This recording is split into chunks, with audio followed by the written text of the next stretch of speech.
কক্সবাজারে উত্তাল সাগরের থাবা, সমুদ্র ভাঙনে তছনছ উপকূল অঞ্চল। কক্সবাজার ২৭ জুলাই ২০২৫। বঙ্গোপসাগরের দুর্যোগপূর্ণ আবহাওয়ায় কক্সবাজারের উপকূলীয় এলাকা প্রবলভাবে ক্ষতিগ্রস্ত হয়েছে। সমুদ্রের তীব্র ঢেউয়ের আঘাতে মেরিন ড্রাইভ রোড সহ আশেপাশের এলাকায় ব্যাপক ভাঙনের সৃষ্টি হয়েছে, যা জনগণের জন্য বিপজ্জনক হয়ে উঠেছে।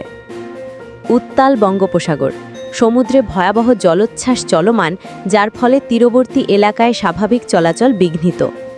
ভাঙনের কবলে মেরিন ড্রাইভ, পর্যটকদের প্রিয় রাস্তাটি ঢেউয়ের তাণ্ডবে বেশ কয়েকটি অংশে ক্ষতিগ্রস্ত হয়েছে।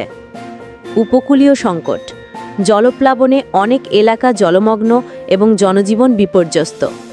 আবহাওয়া অফিসে সতর্কবার্তা, আগামী ৫ দিন ধরে ভারী বৃষ্টি এবং খারাপ আবহাওয়ার সম্ভাবনার কথা জানানো হয়েছে। চাঁদপুরেও জোয়ারের প্রকোপ, নিম্নাঞ্চলে পানির উচ্চতা বেড়ে প্লাবনের পরিস্থিতি তৈরি হয়েছে। প্রশাসন ও আবহাওয়া দপ্তর উপকূলবাসীদের সজাগ থাকার ও অতি প্রয়োজন ছাড়া ঘর থেকে না বেরোনোর পরামর্শ দিয়েছে।